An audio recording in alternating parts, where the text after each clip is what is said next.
linggo pa lang and then Tuesday na ulit. Ano po? At ngayong pong gabi ay tayo po ay patuloy na mag-aaral ng salita ng Lord. Salamat for the opportunity and privilege, no? Na tayo po ay palaging magkasama-sama, magkaroon ng devotion and prayer. And we are so glad na ngayong gabi ay meron na naman po tayo at kompleto po ang ating mga sama po natin ulit ang mga Sir Angels at mga awit ngayong gabi. At tayo po ay sama-samang magpupuri kay Lord. Kaya please, prepare your heart tonight because I believe God is going to bless each and every one of us. Tayo po ay nakatakdang pagpalain ng Diyos ngayong gabing ito. Amen? Tayo pagpapalain ng Lord, i-bless niya tayo.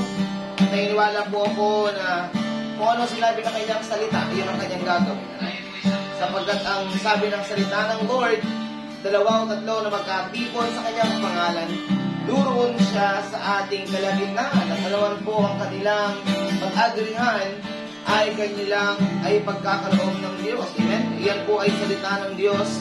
And I believe na sa gabing ito, kung tayo mananampalataya kay Lord, i-bless tayo ng Diyos ngayong gabi. Amen? Ang ganda natin pag-aaralan po ngayon sa pangunguna po ng isa sa ating mga Star Angels. So, magitan po ni Ma'am Pearly Dayan. At i-bless niya po tayo. I-bless tayo ng Lord sa pamamagitan niya. Kaya sige po, tayo po magsimula na po sa opening prayer. And after that, tayo po awit ng ilang awit. And then dadako na po tayo sa Word of God. Okay, let us pray. Everybody please close your eyes and bow your head. Father, in heaven, once again, thank you for tonight. We believe, Lord God, just tonight, Lord God, you are with us. Give us courage, give us wisdom, and after God, upang patuloy na masalita, magawa namin, Panginoon, ang iyong itinakdang mensahe, ang iyong kalooban ng maganap sa aming mga buhay. Pagunahan mo ang aming pag-aaral ng iyong salita sa pangunguna po ni Ma'am Pearly. And we pray that right now, you will sanctify our heart, our mind, our soul, even our spirit. Para akong kumilos, lalo na po sa aming mga viewers, sa aming mga tagapakinig, taga-subaybay, sa Life Club family. Father, in the name of Jesus, that right now, you are going, Lord God, to touch each and every one of us. Thank you, Lord God, for your divine visitation, O God. Lord, naniniwala kami every time na magkakasama-sama kami. Every time na kami po ay gumagawa ng iyong kalooban, kami po ang unang na magpapali. Kaya ngayong gabi, Lord God, unite our spirit in one heart, in one spirit, Lord God. Let your name be glorified in this place. In this very moment, O God, in the name of Jesus, Holy Spirit, we welcome you. We pray for your glory, Lord God, tonight in this place, in the name of Jesus. That's our declaration, and we believe, Lord God, hallelujah, gagawa ka ng himala, kahit parang sa aming pagsamba, yung mga nakakaranas ng mga stress, depression, kalungkutan, we pray for the spirit of joy, and peace be upon them, in the name of Jesus. Thank you for the spirit of healing and miracles. That's our declaration. In Jesus' name we pray. Everybody say amen, amen. Wow! To God be the glory. And ngayon po, tayo po ay aawit kay Lord. At sana po, hindi lang tayo basta umawit. Tayo magsamba sa Panginoon at hayaan po natin sa pagsamba pa lang, maranasan natin ang presensya ng Diyos, ang kaluwalhatian ng Diyos. Amen? Sige po tayo umawit sa Panginoon. Hallelujah. Pagpalang gabi po sa ating lahat. Sa oras ito, i-welcome natin si Holy Spirit sa ating mga puso.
As we live for boys in faith, and we give all the praise to the one who's worthy, all of glory. Jesus is his name. So we lift our voice in praise.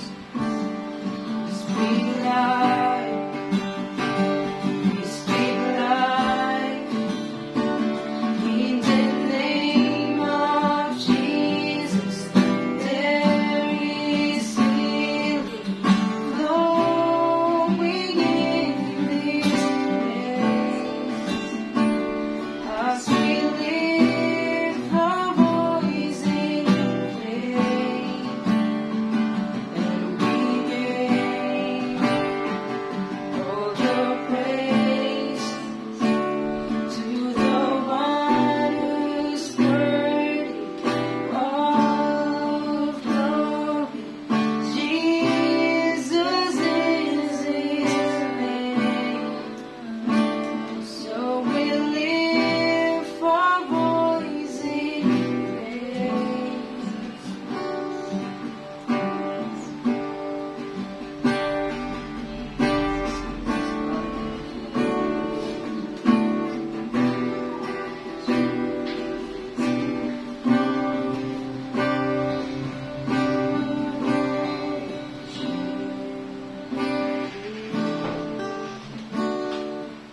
we worship you. Lord, we worship you.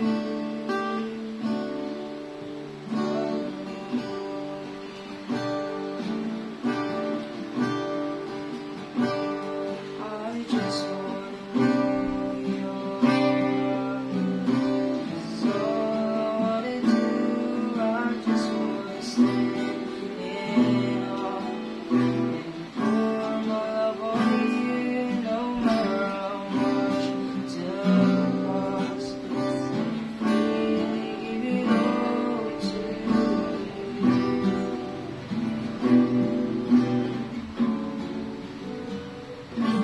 'Cause this is afraid till I pour my all out.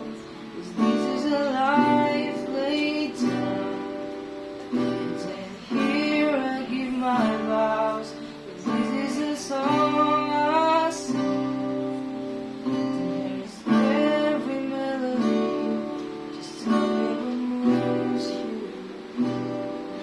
Tell me what moves you. I just want to know your heart. That's all I want to do. I just want to stand in awe and pour my love on you, no matter how much it costs. I really give it all to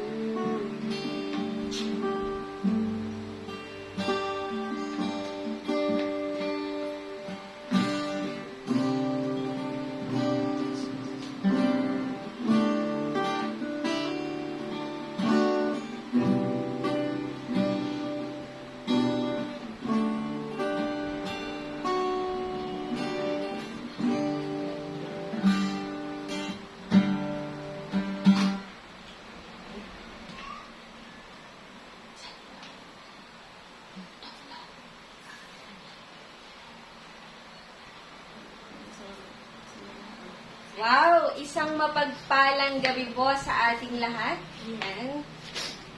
Blessed evening po, LC family. Yan. Hello po. Nakakatuwa po na sa gabing ito ay pinili mo. Yan. Pinili mo, kapatid, na makinig at tumanggap ng pagpapala mula sa ating Panginoon. Amen? Muli po ay isang mapagpalang gabi po sa ating lahat. At salamat po sa mga nanunood na at makapanunood pa. Salamat po na kayo po ay sumusuporta at patuloy na nag-share ng ating pong ministry ito. Sa gabi pong ito ay napakaganda po ng napakaganda po ng mensaheng ito mula sa Panginoon. Tunay po na ito ay pagpapala mula sa Panginoon. Amen. Sama-sama po natin itong tanggapin. Hallelujah. At sa oras po na ito, ayan, tayo po ay mag-umpisa na. Napakaganda po nito. Ang title po natin ay The Key to Solving Problem. Ayan. So, lahat naman po tayo rito ay nakararanas ng problema. Tama po ba? Wala naman walang problema, di ba? Ayan. So, every one of us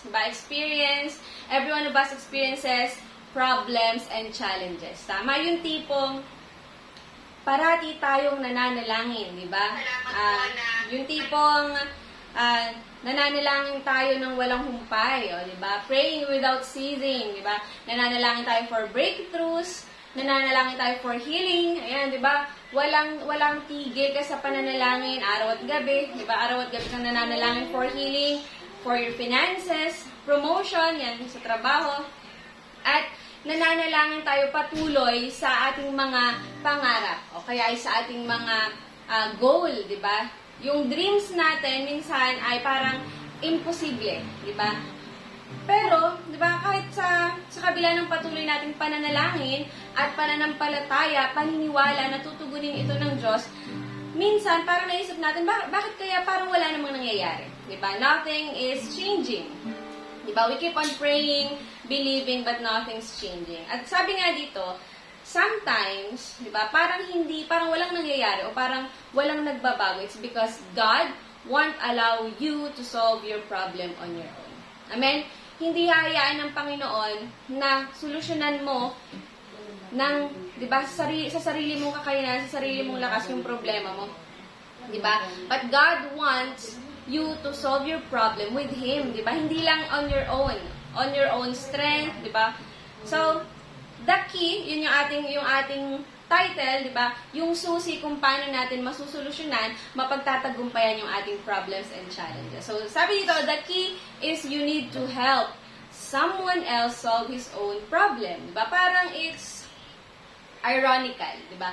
Parang it doesn't make sense, di ba? Ikaw yung may problema, di ba? Sa sarili mo, ikaw may problema, ikaw yung may challenges, ikaw yung may gustong mapagtagumpayan. Pero, ang sabi dito, the key is you need to help someone else solve his own problem. Ang solusyon o ang susi para mapagtagumpayan mo yung problema iyon ay tulungan mo yung iba to solve their own problem or to solve their problem. Parang, ganun nga, parang opposite. Diba? Ikaw, diba? Ikaw yung may pangangailangan, pero tutulungan mo pa yung iba na may pangangailangan. Diba? Para talagang mahirap intindihin, ano? But, iyon yung key to solving problem. Ayan, meron tayo ditong some points. So, number 1, sabi to take the focus off yourself and be good to others in your time of need. Diba? Take the focus off. Diba? Huwag ka lang mag-focus dun sa problema mo, dun sa goal mo, diba? Dun sa challenge mo. Huwag ka lang mag-focus dun sa pagtupad ng pangarap mo, diba? Kasi nga yun, may pagkakataon na, Lord, pinagpe-pray ko naman to lagi, nananampalataya at naniniwala naman ako, diba? Pero bakit parang walang nangyayari? So, ang key pala doon ay to help someone else solve his problem. So, yun, we need to take the focus of ourselves. Ang katwiran kasi natin minsan, paano kita tutulungan kung ako nga mismo sa sarili ko may problema? Di ba, ganun tayo. Halimbawa, may humingi sa atin ng tulong. Pwede ba akong tulungan sa ganitong bagay? Ang sabihin natin, hindi kita matutulungan ngayon kasi may problema rin ako. Di ba? O kaya may humingi ng tulong. Baka naman pwede mo kaming tulungan. Di ba? In terms of finances, ako, hindi kita mabibigyan. Hindi kita, di ba, mapapahiram. Kasi itong mayroon ako ngayon, kailangan ko din. Di ba? Sometimes, yung ganung mga pagkakataon, naghihinder sa atin para tumulong sa iba, di ba? Yung problem natin, di ba? Doon tayo nakafocus ay. So, yung number 1 point natin, take the focus of yourself. Di ba? Halimbawa, may problem ka sa family mo. Tapos, halimbawa, may kakilala ka, may kaibigan ka, na, tulungan mo naman ako, may problema kasi ako sa pamilya ko, o sa kaibigan ko. Di ba? In terms of relationship, may problema ako. sasabihin mo naman, may problema nga rin ako sa amin, hindi kita matutulungan. Diba? Sa iba ka na lang humingi ng tulong doon sa walang problema. Ganon yung ating mindset minsan. Pero ang sabi to, take the focus of yourself and be good to others in your time of need. Parang, paano ang hirap naman ikaw nga mismo may problema. Paano ka makakatulong? Diba? Parang ang hirap naman tumulong sa iba nang ikaw mismo may problema. Tama? Sabi dito, as you sow the seed, that would be going to bring the harvest you're waiting for. So, kapag pala itinanim natin yung seed na yon, di ba, sa iba na kailangan, di ba, nagtanim tayo, yung palang seed na yon, yung mamumunga, di ba, nung harvest na matagal na natin hinihintay. Di ba, sometimes, yun nga, pray tayo ng pray, patuloy tayo naniniwala, natutugan niyo ng Diyos, di ba? Pero, we should not stop there. Hindi lang dapat tayo manalangin ng manalangin. The key is also to help someone else, di ba? So, yun nga, sometimes we're trying to fix our problem on our own, di ba?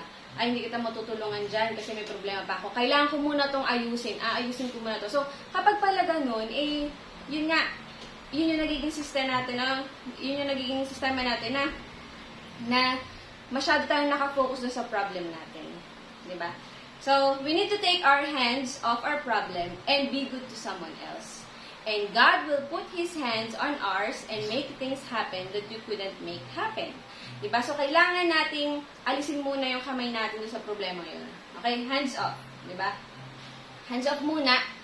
Then, let's put our hands on someone else's problem. Diba? Tulungan natin sila. Di, maiiwan yung problema natin. Paano yung problema ko? Diba?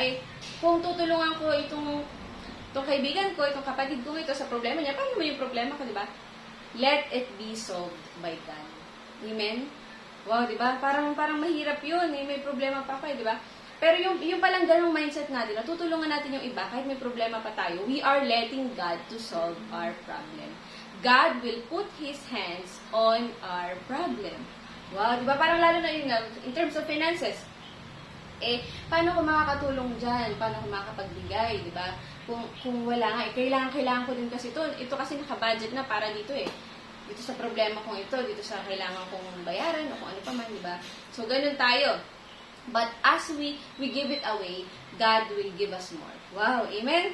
Amen. So, while you are working on other else situation, God is working on your situation. While you are working on helping someone else to solve their problem, God is solving your problem. Wow, di ba? Ang ganda nun. So, I want to tell you this story of a man.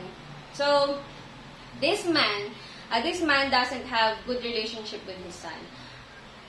Matagal na niyang, kumbaga years, di ba? Years na niyang pinagpe-pray na magkaroon siya ng magandang relasyon sa kanyang anak, di ba? Lagi niyang pinagpe-pray, nagko-quote pa siya ng Bible verse, di ba? Para lang magkaroon sila ng maayos na relasyon ng kanyang anak. So, years, di ba? Ganun tayo minsan sa family natin, di ba? Kahit kasama natin. So, kahit kasama natin, hindi minsan maganda yung relationship. So, ano isip itong man, bakit kaya ganun? Lagi ko namang pinagpe-pray itong problem ko na ito, na magkaroon ako ng maayos na relationship ko with my son. Pero walang nangyayari, di ba? So, years yun. Now, itong man na ito ay coach ng isang baseball team. At sa kanyang team ay may isang teenage member, di ba? O teenager na napansin niya at nalaman niya na may problem, di ba? May family problem din. So, parang kagaya ng kanyang problem. May family problem at kumbaga ay wala nang ama itong batang ito. So, yung batang yun ay member nung team niya. So, kasi nga coach siya, di ba? So, may problem sa pag-aaral, di ba? Kasi nga, kumbaga ay parang, yun nga, naging broken family, parang ganun. So, ang ginawa nitong coach ay tinulungan niya itong batang ito. So, minentor niya, chinutor niya. Then, this man stands as the teenager's second father. Yan. So, parang tumayo na siyang pangalawang ama nitong teenager. So, kung ating i-analyze, may problema itong man with his son, tama? Years na niyang pinagpe-pray pero parang hindi pa rin nagkakaroon ng kaayusan yung relationship niya with his son. So, ngayon, napansin niya na yung isang member ng kanyang team ay, yun nga, yung bata ngayon, at tinulungan niya, di ba? So, parang hindi siya nagkaroon ng kaisipan na bakit ko tutulungan tong batang ito kung yun ngang problema ko with my son ay hindi ko masolusyonan. 'Di ba? Pinagpe-pray ko ng matagal, pero hindi na aayos, 'di ba? Pero ang ginawa pa rin niya, tinulungan niya pa rin yung teenager. Then, after 6 months, napansin niya na nagkaroon na ng unti-unti nagiging malapit na sa kanya yung son niya. Unti-unti nagkakaroon na sila ng bonding. Unti-unti ay parang, yun, nagiging close na sila. So, what happened? Diba? So, as he solved, itong man, as he solved the problem of one of the members of his team, diba? God works on his problem. Diba? Matagal niya nang pinagpipray yun diba? Pero, years na yun. Pero yung after 6 months na tinulungan nitong man, yung member ng kanyang team, after 6 months lang, diba, na-build yung relationship niya with his son, naging close sila, nagkaroon sila ng bond. At, diba, yun nga. So, nagkaroon na ng maayos na relationship, diba, between father and son. Wow, diba? So, ganun yun. Ngayon, ano yung secret doon? Ano yung secret doon? Basahin po natin sa Proverbs 11:25, sabi dito, a generous person will prosper. Diba? Whoever refreshes others will be refreshed. So, anong ginawa nung coach, nung man? He refreshed others, diba? He refreshed the teenager. Then, as he refreshed the teenager, tinulungan yung teenager, diba? Napagtagumpayan niya yung problem niya with his son. Diba? Nagkaroon sila ng kaayusan. So, yun, diba? Proverbs 11:25, na as we refresh others, diba? We will also be refreshed. Diba? And by who? By God. Wow, amen? So, kagaya rin ng story ni Job, 'di ba? Sino nakakatanda sa nangyari kay Job, 'di ba? So siya ay nagkaroon ng sakit, malubhang sakit, ano pang nangyari, 'di ba? Yung kanyang mga anak namatay, lahat ng kanyang ari-arian nawala, yung kanyang mga alagang hayop, 'di ba? Tapos, 'di ba, si Job, hindi siya tumigil pananalangin, 'di ba? Lagi niya sinasabi, God restore my health, 'di ba? Alisin mo po itong sakit na nararamdaman ko. Walang patid yung pananalangin ni Job, di ba? Para doon sa kagalingan niya. Pero, kung papansinin po natin sa Job chapter 42 verse 10, ang sabi dito, after Job prayed for his friends, the Lord restored his fortunes and gave him twice as much as he had before. Di ba? So, nanalangin si Job para sa kagalingan niya, pero parang walang nangyayari. Diba? Tama naman yun na sabihin natin yun sa Lord. Yun ay declaring ng faith natin. Diba? Declaration of faith natin na Lord, restore my health. Diba? Lord, release me from pain. Tama naman yun. Mag-pray tayo na mag-pray. Sabihin natin yun sa Panginoon. Diba? That is the declaration of our faith. Diba? Releasing of faith natin yun. Pero we should not just stop praying. We should not just stop believing. We should also work. We should also do something. At anong ginawa ni Job? Ipinanalangin niya yung kanyang mga kaibigan. And after he prayed for his friends, doon nag-umpisa yung kagalingan niya. Doon na-restore yung fortunes niya.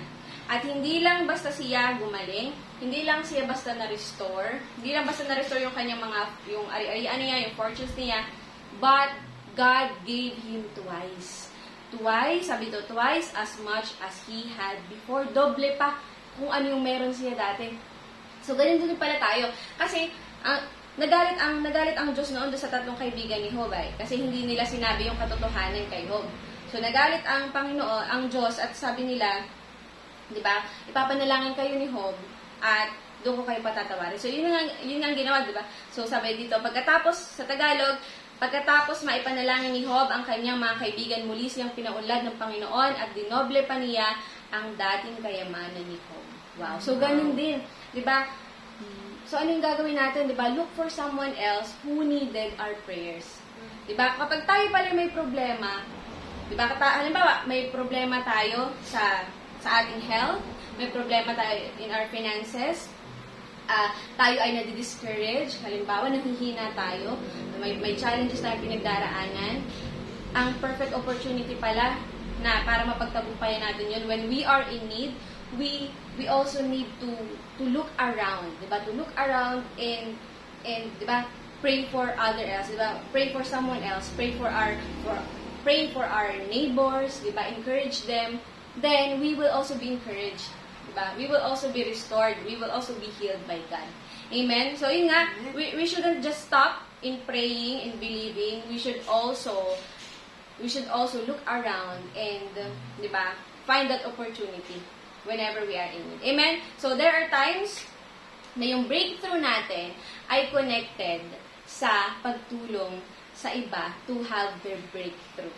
Wow, di ba? Ano pag sinabi natin breakthrough, katagumpayan natin, di ba? Katagumpayan natin sa challenge na yun. So, minsan pala, para makamit natin yung breakthrough na yun, we need also to help someone else to have their breakthrough. Wow, Amen. breakthrough, di ba? Napakaganda. So, yun yung una, ano? Yung una nating point, we need to, sabi ito, take the focus of yourself. Huwag ka lang mag-focus sa problema mo, sa dream mo, sa pagkamit mo noon, di ba? Sariling lakas mo, yun pala, sariling lakas pala natin yun pag ano. So, number 1, take the focus of ourselves. Then, number 2, we need to look around. Yung kagaya yung sinabi ko kanina, we need to look around. Yan, so, hindi yun literal na magtitingin-tingin tayo sa paligid natin. But, we need to, parang, pagiging sensitive na, ito palang coworker ko ay kailangan ng prayer. Ito palang coworker ko kailangan ng tulong, di ba?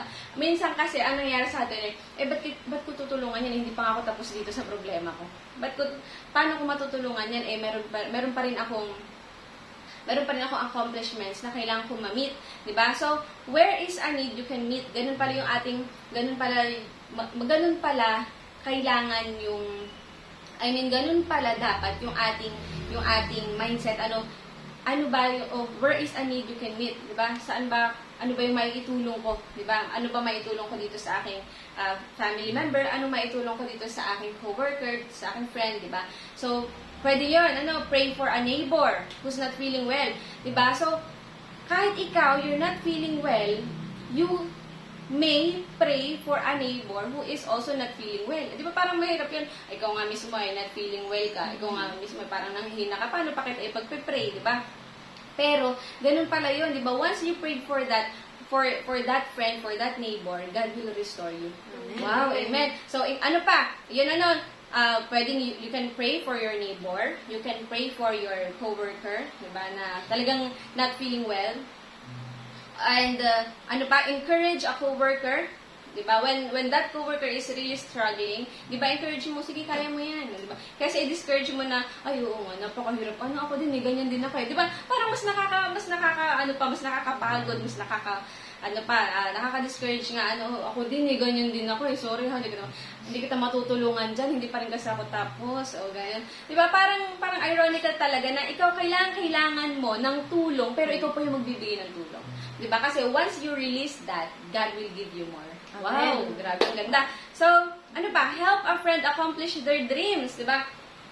Ang nangyayari kasi, pag nakikita natin yung coworker natin, o yung neighbor natin, o yung kapatid natin na malapit na nilang ma-accomplish yung dream nila, tayo, magiging, tatapusin ko na din to, di ba? Parang ang nagiging mindset, yung nagkakaroon ng crab mentality na dapat maunahan ko yun, dapat maunahan ko siya na maabot yung dream ko, di ba? Maunahan ko siya sa pag-abot namin ng dreams. Pero, di ba, kabaliktaran pala, we need to help that friend of ours or that neighbor of ours, di ba, to reach their dreams. Kasi nga, ang nangyayari minsan, imbis na tulungan sila to reach their dreams, ang nangyayari pa, we are pulling them down, diba? Idina-down pa natin sila para hindi nila maabot yung dream nila at tayo naman yung magsusumika para mas maabot pa natin yung dream natin. So, yun pala ay, diba, hindi maganda. So, what we need to do is to help them reach their dreams. Amen. As we help them reach their dreams, God will help us reach our dreams. Wow, di ba? God will help us reach our goals. Grabe, napakaganda, no? So, yun, ano pa, you may not be able to see it, hindi man natin, may pagkakataon na, hindi man natin makita, hindi natin makikita na parang wala namang nangyayari, di ba? But, di ba? Yun nga, so sabi dito, you may not be able to see it, but God is helping you. Hindi natin makikita na tinutulungan tayo ng Diyos, di ba? Kagaya nga nung nasa kanta, di ba? Even when I don't see it, you're working. Even when I don't see it, God is working. So, ganun pala yun. Ang kasi nangyayari sa atin ay nag-focus tayo sa nakikita natin. So, what else? Sabi pa dito, while you are helping others, God is lining up promotion. Wow. God is lining up healing. Wow. God is lining up breakthroughs. Wow, di ba? Sabi dito, you can sow a seed without reaping a harvest. Totoo naman yun na hindi ka makakapag-reap, di ba?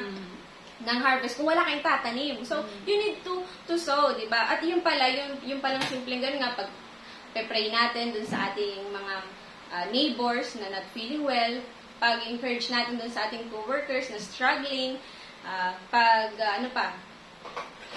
pagtulong doon sa friend natin to accomplish their dreams, yung pala ay sowing. Diba? And we will reap a harvest that comes from God. Amen?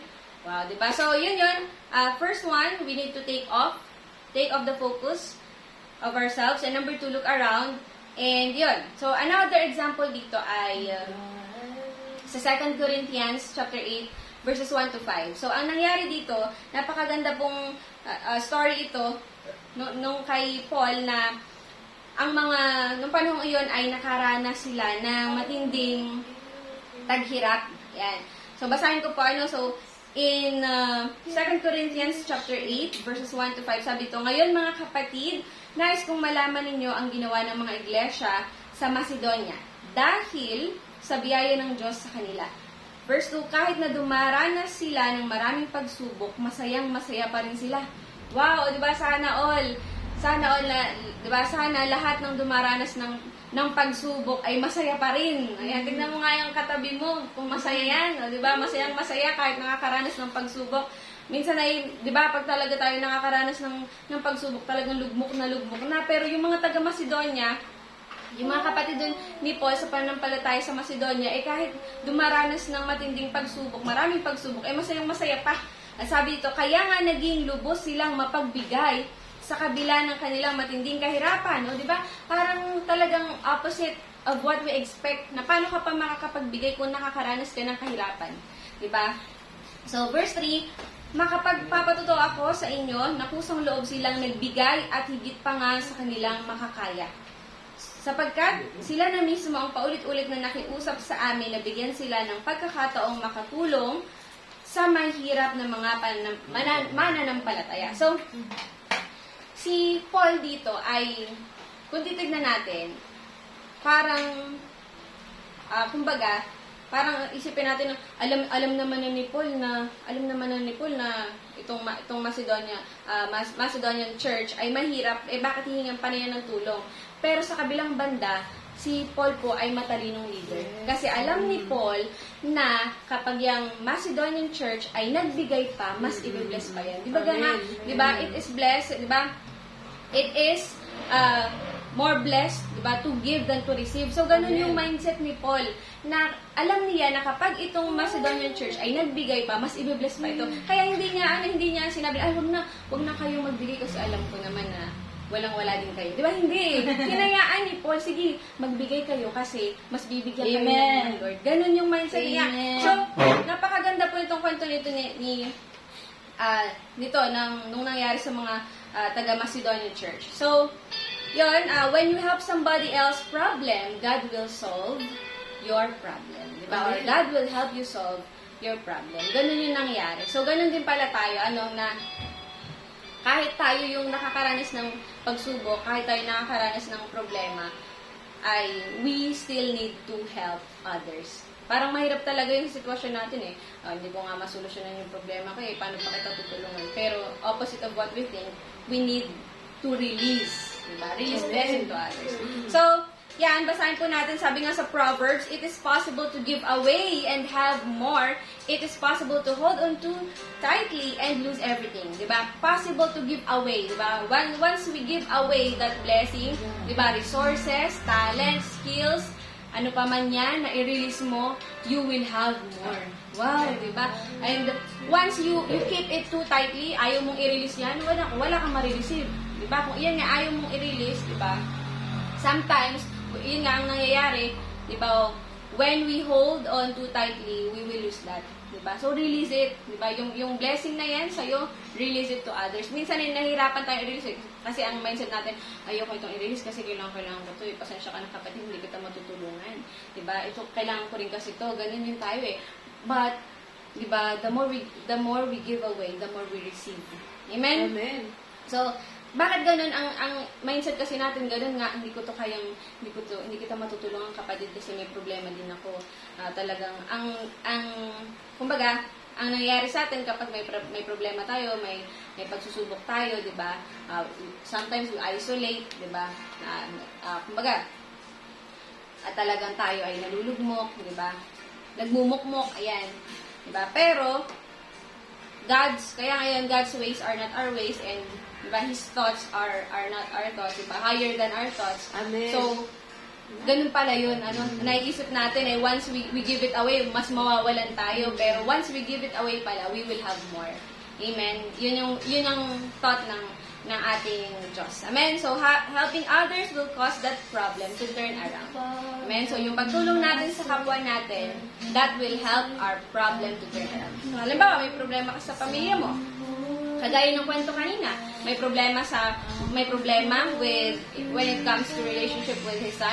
Halimbawa tayo, may problema tayo sa family natin, relationship natin with our parents, di ba? Na, ba't ganun eh? Lord, lagi ko naman pinagpe-pray yung parents ko na magkaroon kami ng maayos na relationship, di ba? Lord, lagi ko naman pinagpe-pray na magkaroon ako ng maayos na relationship sa mga kapatid ko. Pero bakit hindi parang wala namang nangyayari, hindi nagbabago. Diba? We should not stop praying and believing. We should also help others, diba? Encourage your other relatives, encourage your friends, diba? And God will help you solve your problem with your family. Amen? So, yun. So, hindi lang naman finances ang pwede mong i-release, diba? You may give time, diba? Energy, resources, at giving time, giving energy, giving resources, diba? Ano mang meron ka, talent, skills, diba? Ano man yung meron kang yan, once you give it away, diba? Those will open the windows of heaven for you. Wow, ganda, ano? So, as you make sacrifices to help other people's, diba? As you make sacrifices to help other people to reach their dream, diba? God will make sure your dreams come to pass. Wow, diba? Minsan ay ang ginagawa kasi natin ay malapit na itong kaibigan ko, malapit na niyang maabot yung dream niya. So, kailangan ko ding pagpursigihan, diba? So, instead of helping them, ang ginagawa natin, nakikipagkompetensya tayo. So, mali pala yun, kapatid, mahirap yung ganun. So, ang gawin pala natin, mas tulungan natin sila to reach out their dreams. Amen? And as we help them, God will help us reach our dreams. Amen? Yun. So, don't live, focus on yourself, diba? On your goal, on your problem, trouble at work. Get your mind off yourself and go be a blessing. Wow, go be a blessing. Sabihin mo yung sarili mo, go be a blessing, diba? I want to become a blessing, diba? Hindi lang ako mag-focus sa problem ko. Kasi nga ang gagawin natin, ayoko, hindi kita matutulungan. Sige, kaya mo na yan kasi may sarili din akong problema. May mga pinagdaraanan din ako, hindi kita matutulong. Wala din akong pera, diba? Talagang ito na, nakabudget na ito para sa akin, diba? Ganun tayo minsan. But, as we release it, kagaya ng pagtutulong ko sinasabi kanina, as we release it, God will give us more. Okay? So, sow a seed, diba? Magtanim ka. Kapatid, magtanim ka. So, kagaya na sinabi ko kanina, yung pagtatanim natin, not only pertain to finances, but pwedeng encouragement, o kapatid, diba? Encourage mo yung kapatid mo. O, kaya mo yan, diba? Tayo ng Diyos. Kaya natin yung pagtagumpayan. O, pwede namang, diba? Prayer. Speak life to others. O, kagaya nung ating opening song kanina, speak life. Diba? So, cheer up. Diba? Cheer up others and you will be, diba, also cheered up by God. Amen? Amen. So, in Proverbs 3:27, sabi nga nito, do not withhold good from those to whom it is due when it is in your power to do it. Diba? Huwag mong ipagkait, huwag mong pagdamutan yung kapatid mo, lalo na kung may kakayanan kang tulungan siya. Diba? Hindi lang naman yun sa finances, ay, diba? Pag-usapang finances kasi, ay, sorry, wala. Diba? Ganyan. Prayer, diba? Prayer, encouragement, diba? Ano pa? Words of wisdom, diba? Words of God. Ganyan. So, yan. Yun yung una natin, take off. Take off. Yan. So, yung una natin, take the focus of yourself. Second, look around. And third, be a blessing. Ayan. Be a blessing and find an opportunity to help. Ayan. Hindi yung tayo lang, gusto natin tayo lang lagi yung tinutulungan, tayo lang lagi yung binibigyan. Ayan. Mag-release naman tayo. Kapag ikaw ang laging humihingi, ako, walang darating. Ayan. Magbigay ka na magbigay kahit wala ka na. At mas may darating pa. Ayan. So, you're setting a miracle in motion for yourself pag ginagawa natin pala yun. Ano? Pag tayo pala ay nagre-release, yan, ay nagsiset tayo ng miracle in motion for ourselves. Akala natin ay kapag tumulong tayo sa ating kapatid, kapag tumulong tayo sa kapwa natin, akala natin binibigyan natin sila ng favor. But, opposite with that, tayo pala, yung sarili pala natin ang nabibigyan natin ng favor. Amen? Diba? Favor from God. So, what you give is going to come back to you, but not in the same proportion, diba? Ano man yung ibigay mo, i-release mo, diba? I-share mo, babalik yan sa'yo, not in the same proportion, diba? But what? Diba? Sabi in Luke 6:38, press down. O, diba? Siksik. Diba? Shaken together, liglig, running over, nag-uumapaw pa, yung babalik sa'yo. Amen? As you release blessing, as you release encouragement, as you release help, diba? As you give those away, diba? Hindi lang yun yung babalik sa'yo. Hindi yung eksaktong inilabas mo, ibinigay mo, ang babalik sa'yo. Kundi, ano pa, siksik, liglig, nag-uumapaw. Wow, running over. Amen? Amen. So, the help you have given once is a blessing from that obedience can still come from generations to generations. O, di ba? Hindi lang ikaw yung mabe-bless, kundi yung susunod pang henerasyon. Amen? Di ba? So, in difficult times, di ba, look for an opportunity to do good. Diba? In difficult times, yung mga sa mga pagkakataon na nakakaranas tayo ng pagsubok, wag lang tayo magmukmok, umiyak. But, diba, mahirap talaga yun, na ikaw na nga yung down, ikaw na nga yung problema, may problema sa pamilya, may problema sa finances, may problema sa kung ano-ano pa, relationship with your family, o sa friends mo. Diba? Difficult times yun, pero ang tinuturo sa atin ng Diyos ay go be a blessing to others. Amen. Kahit na tayo, lalo na pag kailangan natin ng prayer, diba? Kailangan pa talaga ng encouragement, talaga nanghihina na ako, diba? Go and pray for someone else. Wow, diba? Yun, so, yun nga, minsan ay meron tayong mga dreams na parang imposible na, napakahirap, lalo na sa panahon ngayon, pero, as we help others reach their dreams, God will help us, diba, with our dreams. Amen? So, bless others and God will bless you. Wow! Diba? Sabi nga sa Acts chapter 20, verse 35b, diba, ito yung laging sinasabi sa atin at ito yung sinabi ni Paul. Diba? Sabi ni Paul, lagi nating alalahanin ang sinasabi ni Jesus. Diba? Laging sinasabi ni Jesus na it's more blessed to give than to receive. Diba? Amen. Diba? Akala natin nga, kagaya na sinabi ko kayo na, akala natin pag tumulong tayo sa ating kaibigan, tumulong tayo sa kapwa natin, akala natin, binibigyan natin sila ng favor. But no, diba? We are giving ourselves favor. Amen? So, yun nga, we also have big problems and sometimes we need something more than they do, diba? So, diba, marami din tayong problema at minsan pa, ay mas malaki pa yung pangangailangan natin kaysa dun sa tutulungan natin, ay, diba? Ganon.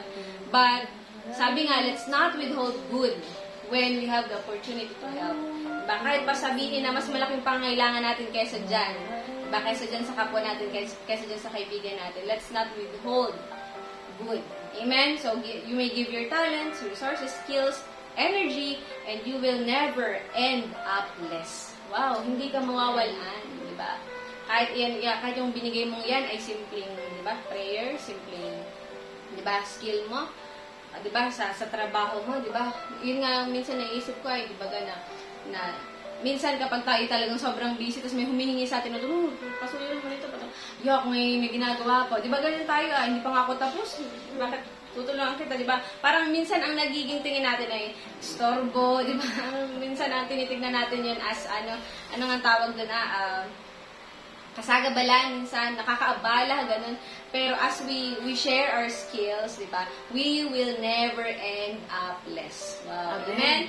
So, yun. And number 4 natin ay live a life of generosity. As we make sacrifices for others, di ba? Hindi lang as we live, as we give sacrifices or as we make sacrifices for others, hindi lang tayo nabibless, kundi yung next generation pa natin. So, the seed, yung seed na itinanim natin, will reap a harvest and will keep on producing and producing. And hindi lang tayo, kundi yung mga susunod pang henerasyon ang mabibless. Amen?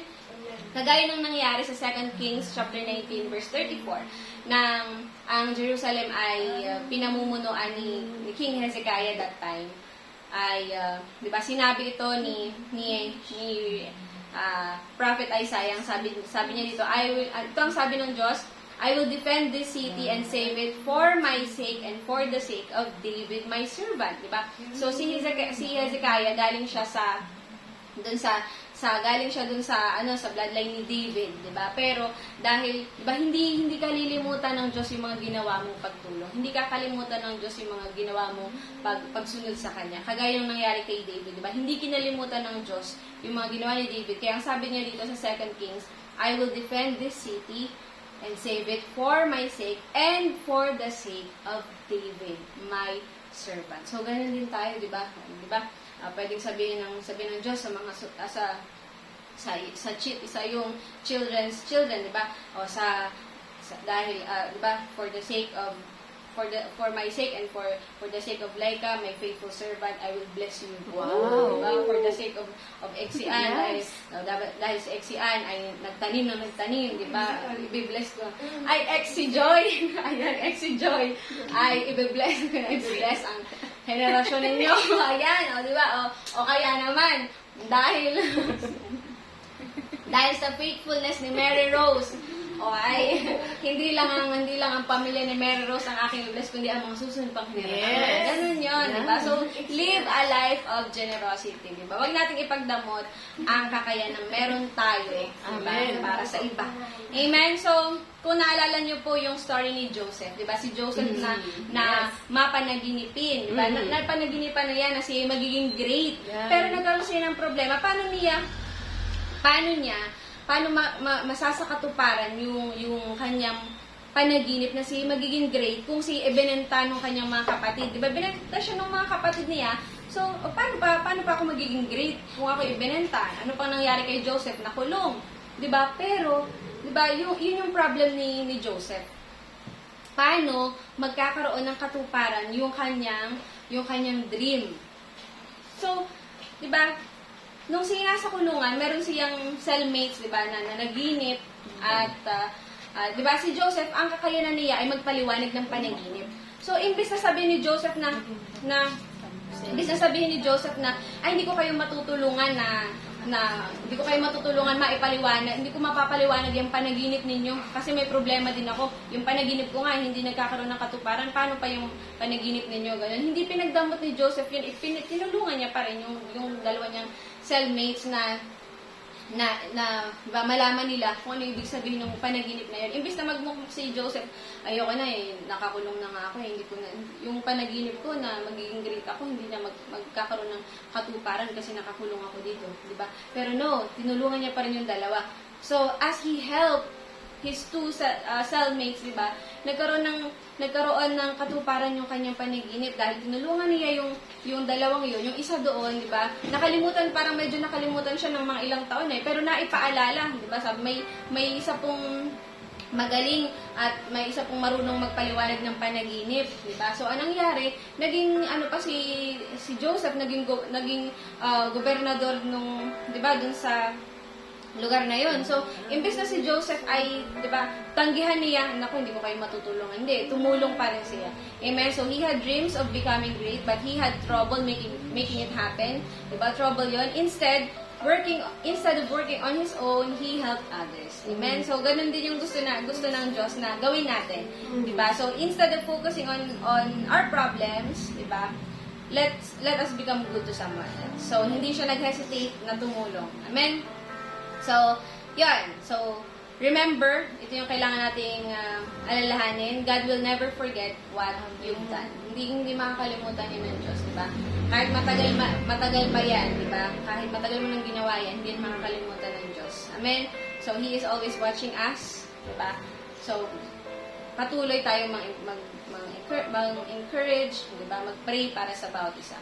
So, what we've thought would never happen, God is going to make it possible. Wow, amen? So, when we're working on someone else's problem, God is working on ours.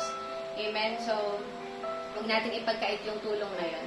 So, we thought na, yun nga, we thought when we make someone a favor, we're giving them a favor. But no, di ba? God is giving us favor. Amen?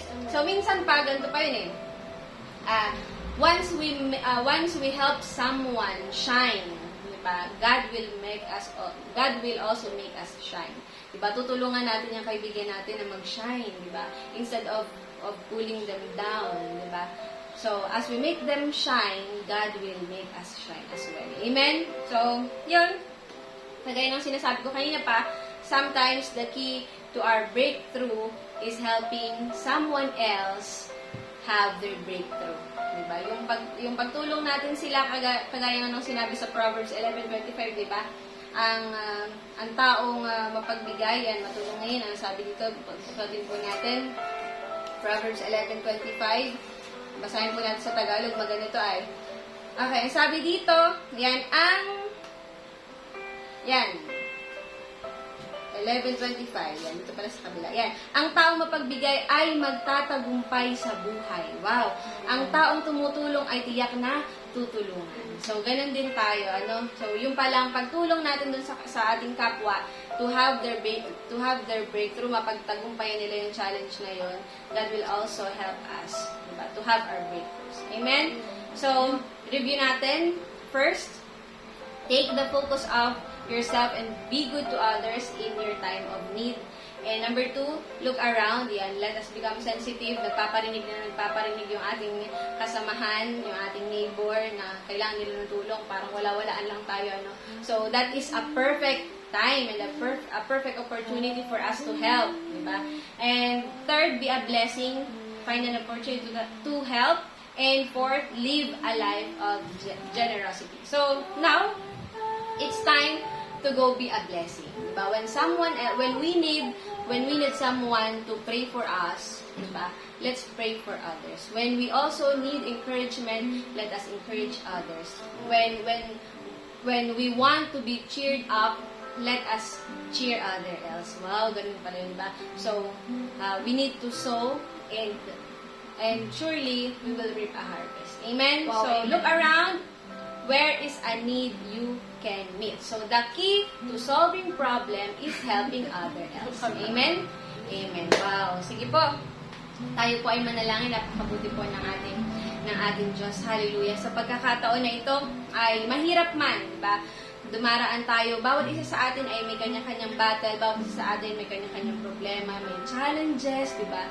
Yung tipong, diba, ikaw ay hinang-hinana. But, diba, pray ka ng pray, wala namang nangyayari. Lagi mong pinagpe-pray yung relationship mo sa family mo, pero wala namang nagbabago. Lagi mong pinagpe-pray yung salvation nila, di ba? Pero, di ba, parang wala namang nangyayari. You keep on believing and praying. Sometimes, the key to solving problem is helping other else. And God will help us solve our problem. Di ba? So, as we work on other situation, God will work on our situation. Hallelujah. Ama naming Diyos, banal at dakila. Marami pong salamat, Panginoon, sa pagkakataon ito na kami po ay nagkakasama-sama, nagkakaisa, Panginoon, sa pananampalataya. Maraming salamat, Panginoon, na kami po ay tinuturuan mo, Panginoon, na maging blessing sa kabila, Lord God, ng aming pagsusubok, sa kabila, Panginoon, ng kahirapan na dinaranas namin. Salamat po, O God. Naniniwala kami, Lord God, na sinabi mo yun sa iyong salita, di ba, na the one who refreshes others will be refreshed. Kaya, Panginoon, sa oras nito, turuan mo po kami na maging blessing sa iba. Turuan mo kami, Panginoon, na tulungan din ng iba to have their breakthroughs. Na huwag kaming mag-focus sa problem namin. Dahil as we work on our problem, as we work on our goals, on our dreams, Lord God, nagiging makasarili kami. But Lord God, help us, Lord God, to help someone else have their breakthroughs, reach their dreams, Lord God, and you will work on our own problems. Salamat po, O Diyos. Naniniwala po kami na ito po ay karunungan nagmumula sa iyo. Naniniwala kami, Panginoon, na ang iyong salita ay buhay at kumikilos sa bawat isa sa amin. Ang iyong salita, Panginoon, ay patuloy mamunga, Lord God. Patuloy naming lakaran, Panginoon, ang katuwiran, Lord God. Marami pong salamat. Turuan mo kami, Panginoon, na hindi namin isolve ang aming problem on our own, Lord God.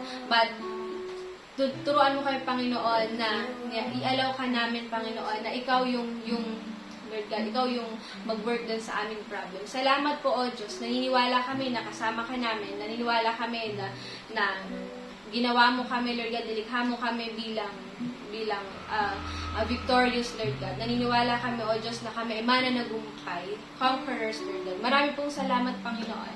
At dalangin po namin, Lord God, na maging ang aming pong mga LC viewers, Lord God, ay patuloy na mapagpala, Panginoon. Patuloy na maging pagpapala sa iba. Salamat po, O Diyos. At sa iyo po namin patuloy na ibabalik ang lahat ng papuri, pasasalamat at pagsamba sa tanging pangalan ni Jesus na aming Panginoon at tagapagligtas. Amen and amen. Hallelujah. Marami pong salamat at nawa po ay kayo po ay napagpala. Amen.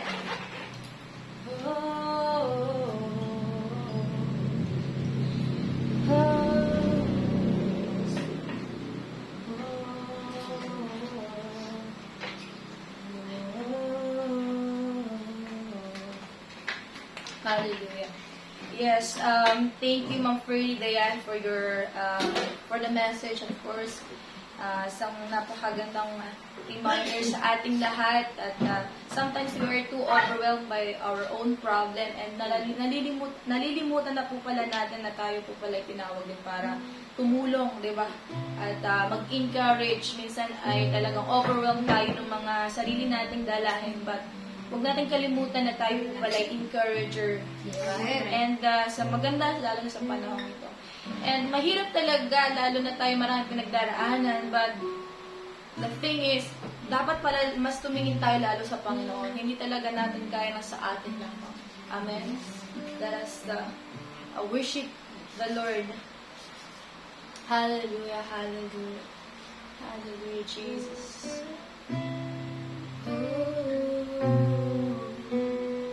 We worship you, Panginoon. Give us vision, Panginoon. Give us wisdom. O Lord God, our strength, Panginoon.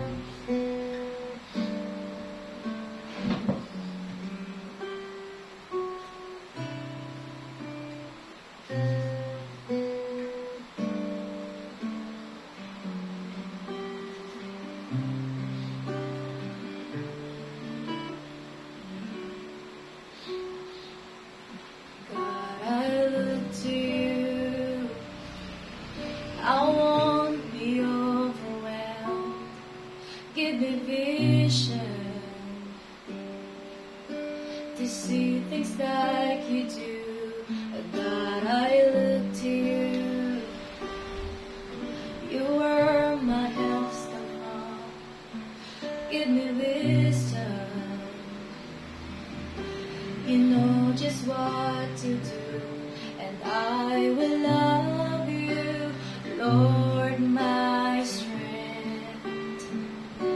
And I will love you, Lord, my shield. And I will love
I will love you. I will